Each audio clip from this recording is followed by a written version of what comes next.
I created the George Floyd mural here in Lancaster, and people started calling me an activist, and I'm like, I never thought that I would be that, but I didn't realize that already making the art that I did and painting the people that I see, and most of the paintings that I made looked like me, that was already a history in itself because I was just painting my reality.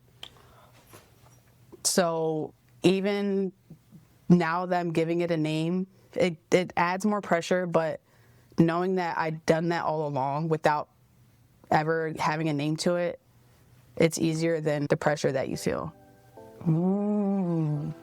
Welcome to Living in 3D Power. Emma's Black History Month Takeover. It's me, it's me, it's me. It's me, it's me, it's me.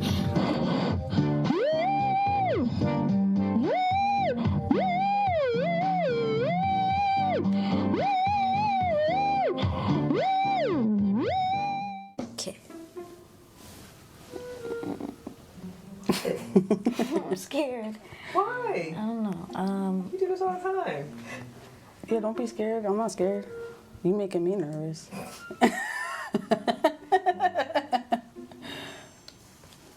Glad to have you here, Emma. So what are we doing today? We are gonna be painting a little bit. Let's try that again. Hey, it's me, Emma. Welcome back to Living in 3D Power. And today we have another special guest, Keisha Finnie. She does murals and henna and more. And we're just gonna be talking with her today and doing a little bit of painting. Okay, we're gonna do some rapid fire questions. Ooh, Sketching or painting? painting. Canvases or murals? Canvas. Music while you paint or silence? I can't do silence. I'm gonna say TV if we can do that. Bright colors or moody colors? Bright, very bright and vibrant. Creating alone or around people? It depends on the project, but most of the time I'd say alone. Morning creativity or late night creativity? Late night, for sure. Messy process or clean setup? Clean setup. That's my favorite. I'm very organized. I'm a very organized artist. I try to be. Do adults forget how to be creative, yes or no?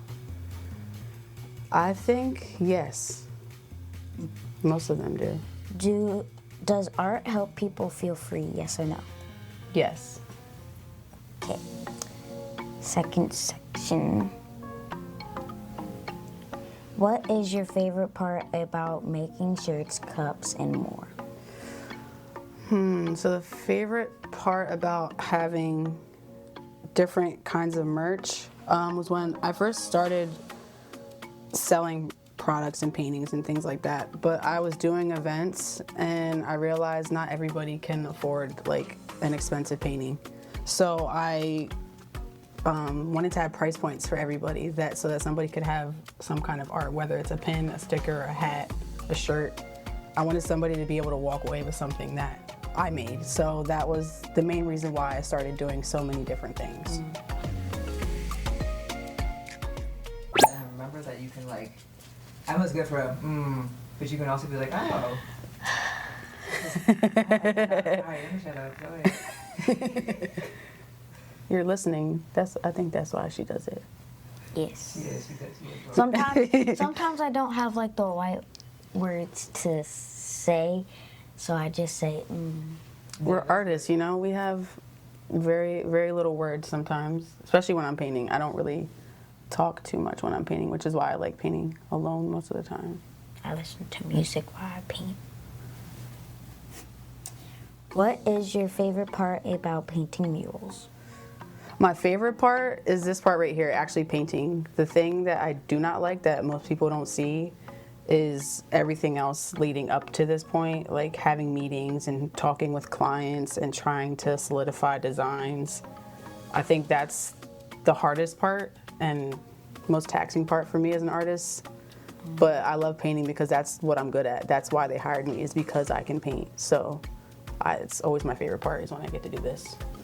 The sketching's good. Yeah, and fun fact, I didn't draw this all by hand because that would take me forever, right? So I have a projector and I have them all the designs right here.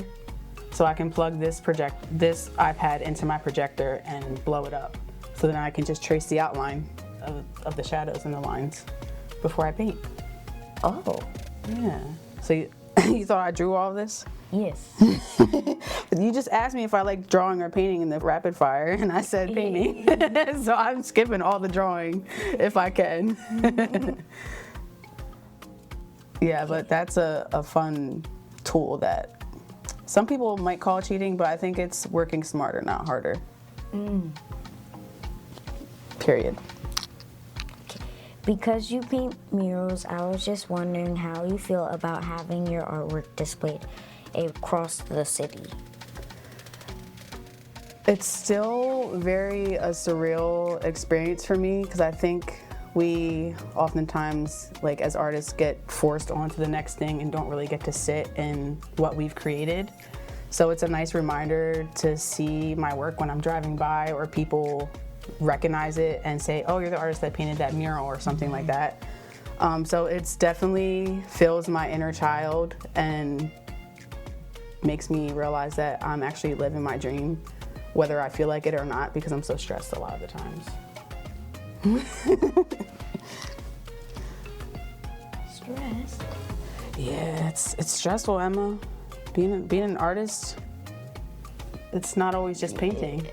I have to be everything. I have to be my tax person, I have to be my marketing person, I have to be my manager, I have to be my delivery person. I need a team. So I'm working towards it. One day I'll get there and maybe I'll hire you. Yeah. Technically, I'm hiring you right now. You're just not getting paid because you're painting for me. So just don't do anything for free as an artist. Okay. This is for fun. Before people knew you as an artist, what kind of kid were you? I was a very quiet kid. I've talked to my friends, obviously, but I was very introverted. I feel like I still am as an artist, but because of my business, I'm forced to be front-facing and doing all these things that I wouldn't normally do. But I definitely felt like a kid who wasn't seen until I did my art, and teachers actually paid attention to me and told me that I was doing a great job. So I think that's what fueled me to love art as much as I did, is because the reaction that I got from people for it. As an artist, I love when I get positive feedback. Yeah, it definitely can boost your momentum as an artist, for sure, getting those good feedback, but I also have to make sure that I listen to the bad feedback too sometimes, and not necessarily bad but constructive, because I feel like as an artist I'm always learning. So sometimes people could say something and I might feel bad about it, but then I have to reframe my mindset and know that it was a learning point for me. When you were my age, what did you love creating just for fun?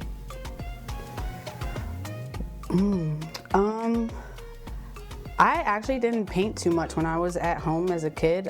Most of the art that I did was in school, so I just liked being able to create whatever it was that the teacher assigned, whether it would be like, I have an old mask that I made when I was in school. We painted like eggs, that like real eggs. We blew out the yolk inside the egg and then we painted them on the outside. I did that when I was in like 6th grade, and my mom still has all of this stuff, so it's cool to look back and see the old things that I made and see the progress of how good I am now. We do this thing at my school where it's like when you like graduate from like elementary school, you get this like book of like all your drawings throughout the year. I love that. Why didn't my school do that? That's really awesome. So you look at all your stuff that you made since you've been in school. I can't wait to get mine because You made a lot of stuff this year. well, throughout the years. So since kindergarten, they've been doing it for you? I wasn't there for kindergarten. Oh, okay. Okay. I say adults become robots because they forget how to have fun. Do you think that's true? Yes, and I'm not gonna lie, I'm guilty of it sometimes. I think being an adult and having so many other priorities which aren't fun, like paying bills and going to work, and sometimes you can't do what you love as work. So I think that feeds into adults not being creative or feeling like robots because they're conditioned to go in and day out and work, and it's a different kind of lifestyle as an artist. So I think, yeah, adults can sometimes be robots if they're not consciously thinking about it. You need to have fun in your life sometimes. Yeah, I know. I need it, Emma. I really do. I'll wait till I finish this. I'm gonna have so much fun. Yay. Yeah, so I mean, even me as an artist, I sometimes feel like a robot. Like these last few months, I've felt like a robot because I've been working on this mural for so long, and that's all it's been day in and day out is trying to get this done. So I do feel like a robot sometimes, but it's very impactful work and work that I love to do. So once I sit back and think about that, it definitely brings me back to the real reason why I'm doing this. Was there ever a time you felt yourself starting to lose your creativity? I feel like, yeah, there's definitely periods where artists have artist block or are not feeling as creative that they usually do. And for me, it's usually in the wintertime when it's not sunny outside, because I thrive like when it's warm outside and I can go outside and go hiking and be in nature, because that's a big part of my mental health and how I recharge. So not being able to do that in the winter is very hard for me. But right now, since I have this work, it's kind of like I'm forcing it out of me, if you can say that. So it's, yeah, it's like I don't really want to paint sometimes because it's cold outside and I don't want to be sitting in here. But to get through artist block, sometimes you have to just keep doing the work, and then you'll get that feeling back. How do you get your creativity back after you lose it? Yeah, so for me, winter months, since I can't go hiking, like when I'm done with this mural, I'm definitely gonna go take a day trip and go see art in the museum, and it's gonna be Baltimore, and Amy Sherwood has her show there at Baltimore Museum of Art. It's a big show. It's caused a lot of chaos because she pulled it from a different museum because they were trying to censor her work. So I really want to go see her work and be inspired by the things that she makes, and seeing myself in her as an artist is definitely powerful for me. But those are some things. I'm definitely gonna go get a massage too. Mommy, will you give me one? Your mom gonna give you one? Yeah. That's crazy. What about your checks? Don't you have some money saved? You can go get a massage, you know? Treat yourself, self-care. You're like, nah. Sunday. When you're an adult, you'll see. You'll have to do it yourself then. Right now, your mom got you. How does art help you when life gets hard? I feel like art has always been something that came back into my life, whether I was going through something very bad and stopped doing it for a while, or went through something and needed art as an outlet to release that because I couldn't talk about it. So I feel like art is definitely a big tool for me as a person, and I think without it, I don't know what my life would be like, because it's been so long that I've used it as a tool that I think it is innately in me as a person now. It's like a treat. It's like Yes. Yeah, it's like who I am. So it's weird if I'm not painting or not doing anything revolving around art, because I look at not just making art, but even the way that I have relationships with people, or even the details, how I clean my house or go grocery shopping or take care of my dad, it's all a form of art to me. wisdom. Mommy, I thought you said you were gonna be quiet. I know. Maybe the chicken nuggets. Chicken nugget. That was a chicken nugget. Okay. Since it's Black History Month, I wanted to ask you some questions about Black art and history. Perfect. We're making that right now. You're gonna be in history. When you make art, do you think about Black history while you're creating? I didn't actually start thinking about Black history and what I was creating until 2020, when I created the George Floyd mural here in Lancaster. And people started calling me an activist, and I'm like, I never thought that I would be that, but I didn't realize that already making the art that I did and painting the people that I see, and most of the paintings that I made looked like me, that was already a history in itself, because I was just painting my reality. So even now that I'm giving it a name, it adds more pressure, but knowing that I'd done that all along without ever having a name to it, it's easier than the pressure that you feel.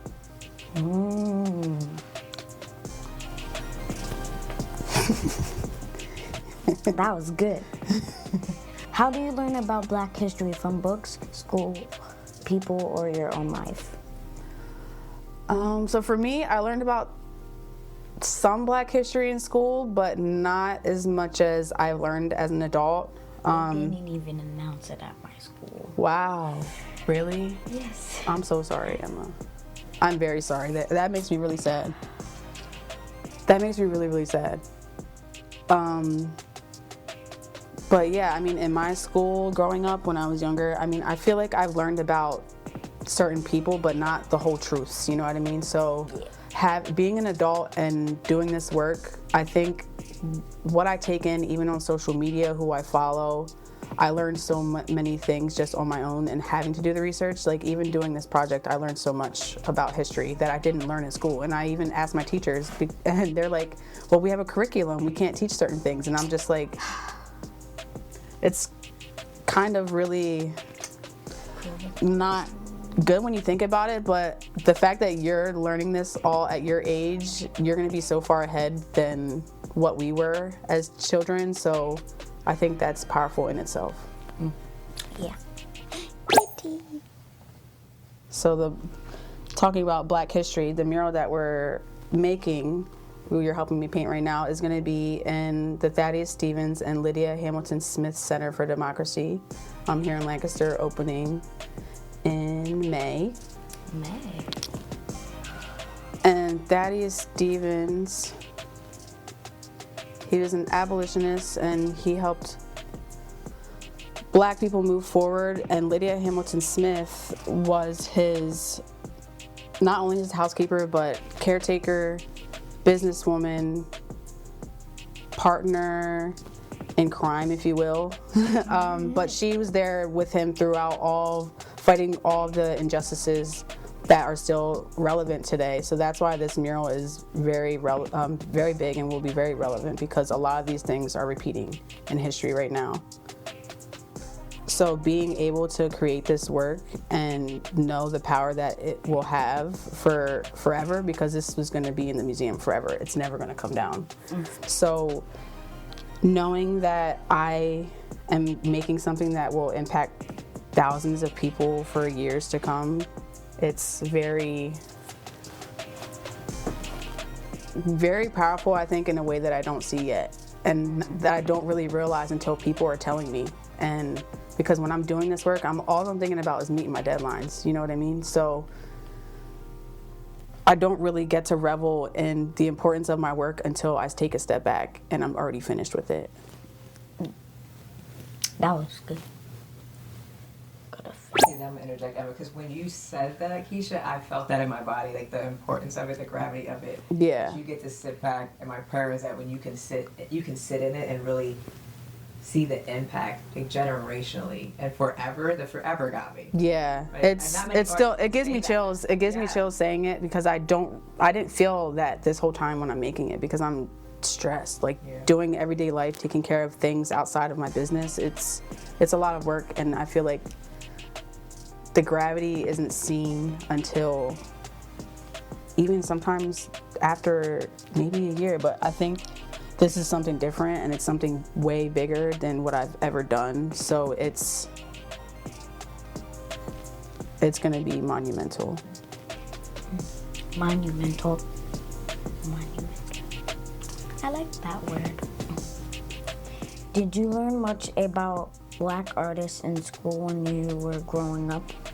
I didn't learn about any Black artists in school, honestly. And that was the part that really struck me as an artist and kind of made me think about the work that I'm creating too. Because I didn't go to many museums as a kid, other than with like school field trips. And going in these museums, Black art is not something that you saw or that you even see now. So I think that was the reason why I always wanted to paint people who looked like me, because it's something that I never get to see, but these paintings will be in history forever when people look me up, because it's who I am, it's what I make. And again, just making whatever you want, because you're Black, it's going to be seen as history. You don't have to think about it too hard, because we're creating our own legacies. Your own legacies. That's a chicken nugget wisdom right there. Yeah, I mean, people always talk about legacies and like children. I mean, I don't have children, but the art that I create and the person who I am and how I treat people, that's always going to be my legacy.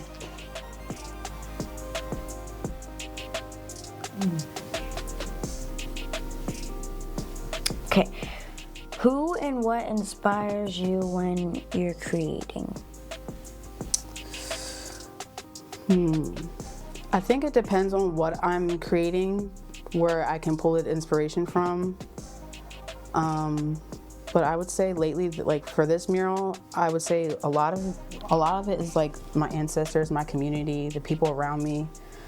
Having a community is really big and important for me, because it keeps me going when I don't feel like it a lot of the times.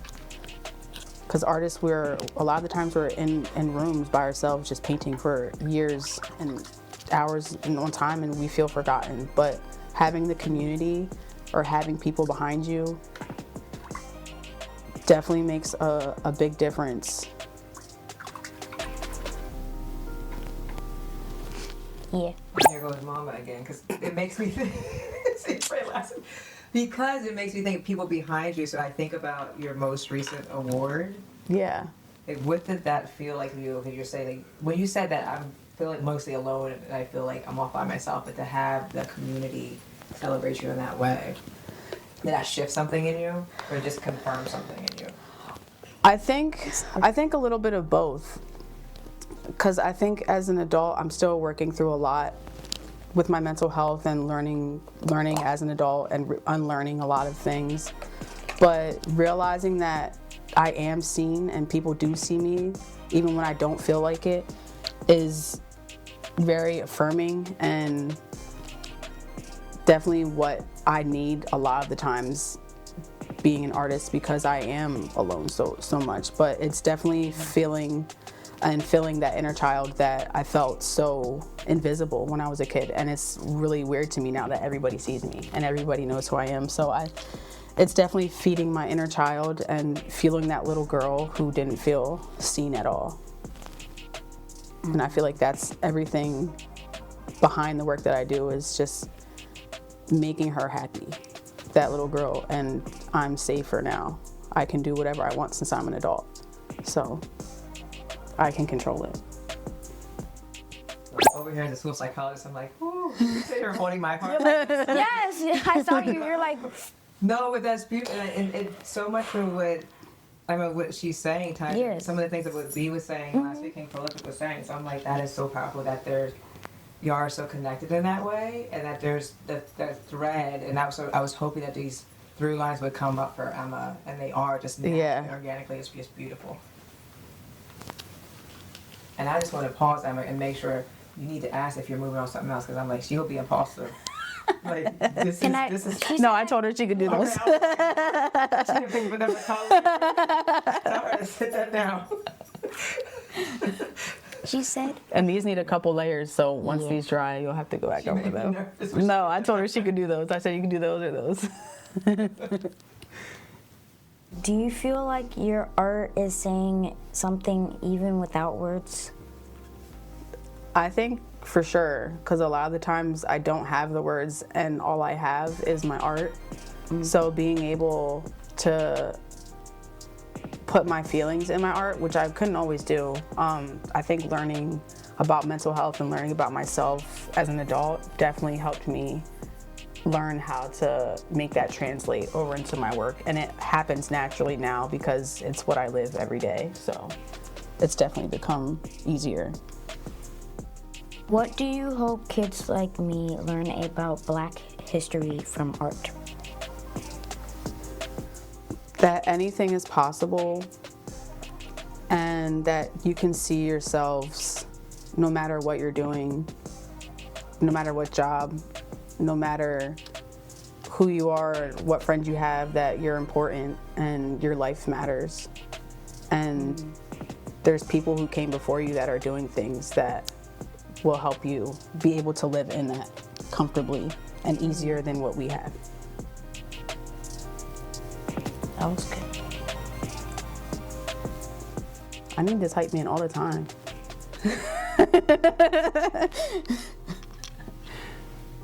What is your favorite part about henna? My favorite part about henna is that it's different from painting. It doesn't require the same technical super detail, I would say. I mean, for me, painting these details is way harder than doing henna, but I like the option that I have to change different mediums, because henna for me is very therapeutic. I can easily do designs and let it flow. It's kind of like spa day to me. So I think doing henna is, for me, sometimes an outlet when I don't feel like painting or I don't feel like drawing. I feel guilty because I'm not doing art, but I'm just like, oh yeah, I'm doing henna, and that counts. Yeah. There's a bunch of art forms, even if it isn't painting. Yes.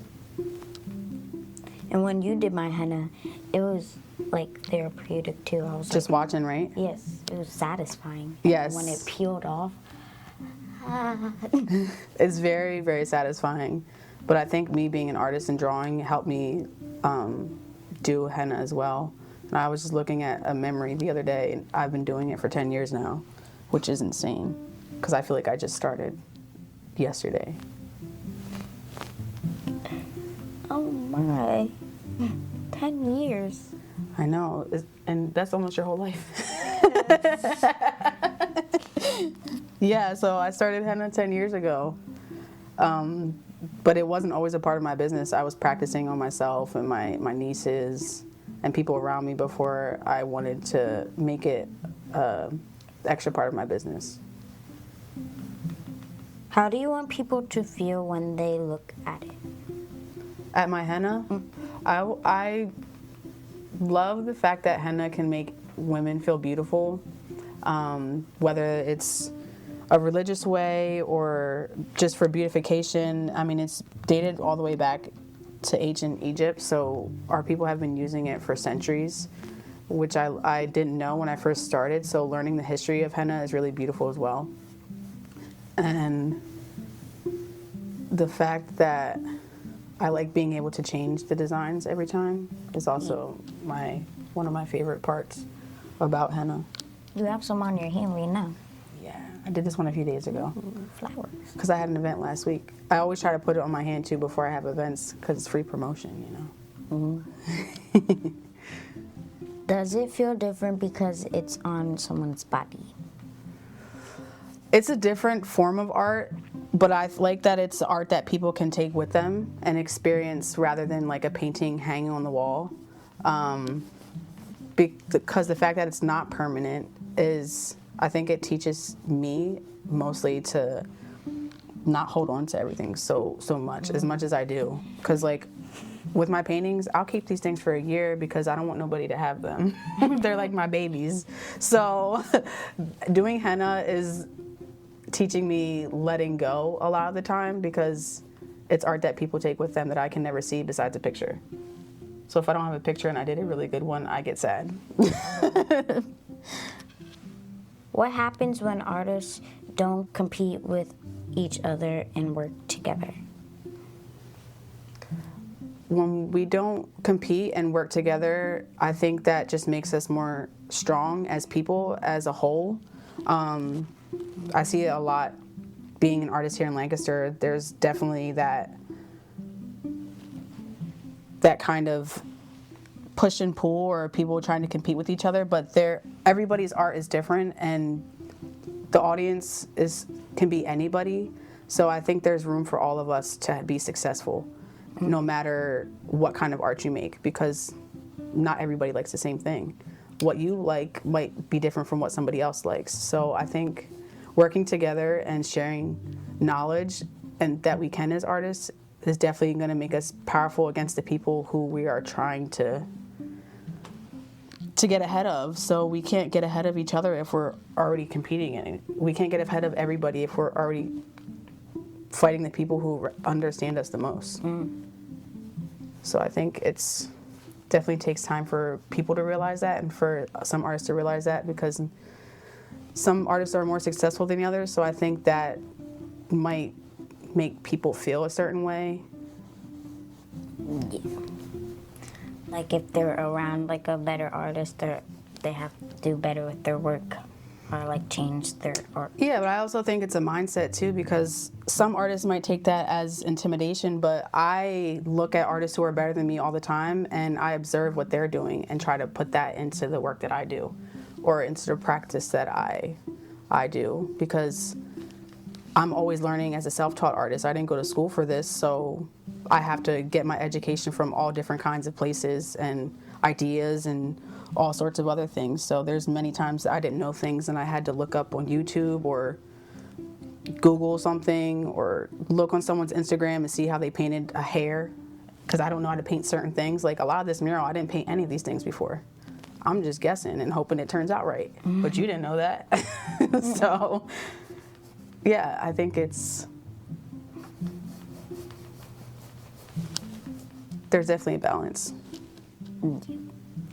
You're part of Speak to My Soul, and I'm going to interview Evita too. What does being in a Black community mean to you? It's definitely a family and something that I hold very close to my heart as an artist, because they just get it and they always have. And having people who understand what you go through, not only in business but just in life, really makes you feel like you're not crazy when everybody else tells you that you are. So I think it's, in the short time that I've been in Speak to My Soul, having the support not only emotionally but professionally has been a blessing that I always tell Evita how much she helps me. So yeah. Aww. What do you hope people feel when they walk into a space full of Black art and Black voices? I hope they can feel the power that we have as people, because a lot of the times we're only shown just the sad parts of being a person of color, or the things that we go through. We're never really shown the joy or us being happy. So I think that being one of the most important things that people see when they go into an exhibit with Black art is important. Yeah. Because we're happy too. Of course. That joy. Through it all. Okay. What do you hope kids like me learn about your art? I hope kids who look at my art can learn that it's possible. Anything that you put your mind to is possible, and I'm living proof. I'm still learning a lot, but I feel like I've inspired so many people in the last few years with the work that I create, that I can only hope that the generation after me can know that they can do it too. Okay. You want to close it out?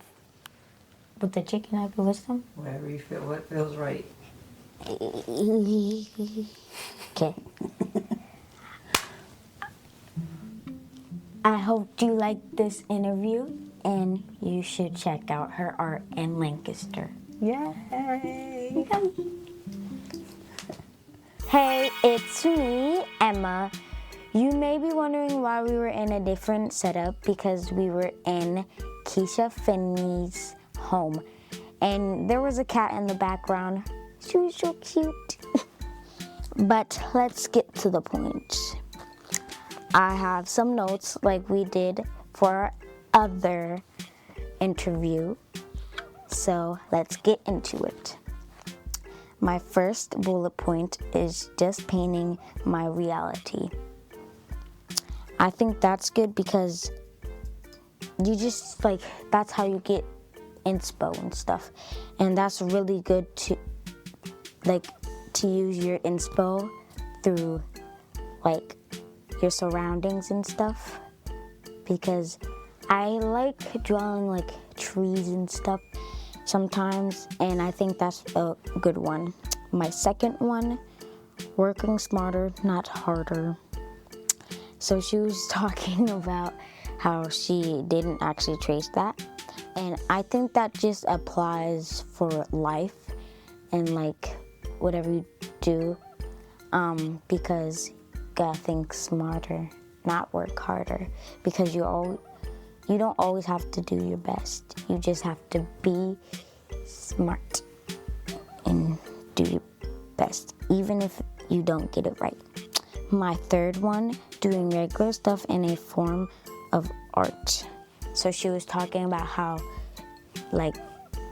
taking care of her dad, cleaning her house, all that is a form of art, and I think that's good, because if you put what you like in the world, then you will be more happier or joyful. My fourth one is going to be monumental.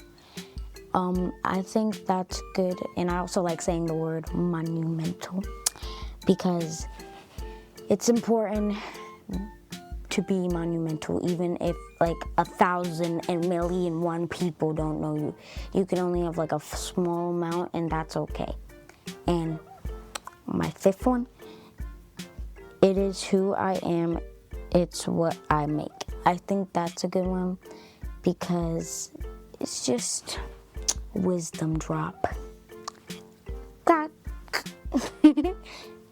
Next one, your own legacies. I think that's good, because we had a section where we talked about legacies, and I think legacies are important because you pass it down and down and down, and that's just very important.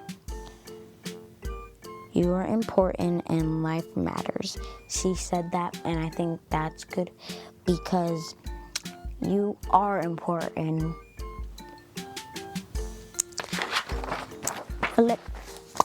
Next one, since it's not permanent, it teaches her not to hold on to stuff. I think that's good because we don't always have to hold on to something. And she was talking about doing henna, and I think that's really important not to hold on to stuff, because if you just keep on hoarding and hoarding, then you might get overwhelmed. Last one, to know someone who gets it, not only in business but in life too. I think it's important because you always need someone that gets it, and I think everyone likes being understood. And I got stuff from her: this shirt, this pin, some stickers in her card, and 4 pins. I hope you like the show. What is your chicken nugget wisdom? Bye! I'm so glad you joined me and Mommy for this episode of Living in 3D Power. I hope you like it. Now do me a favor before you leave. Subscribe to our Substack and make sure you subscribe to wherever you listen to podcasts too. And hey, do me another favor. Share this episode with a friend or family member. If something we said made you laugh, made you smile, or it might mean something to them, just send it away. Okay, one more favor. That's a lot of favors, I know. Head over to the comments on our social media. Tell us what made you say, "That's deep, bro." Because your words encourage other people and they encourage us too. See you next time.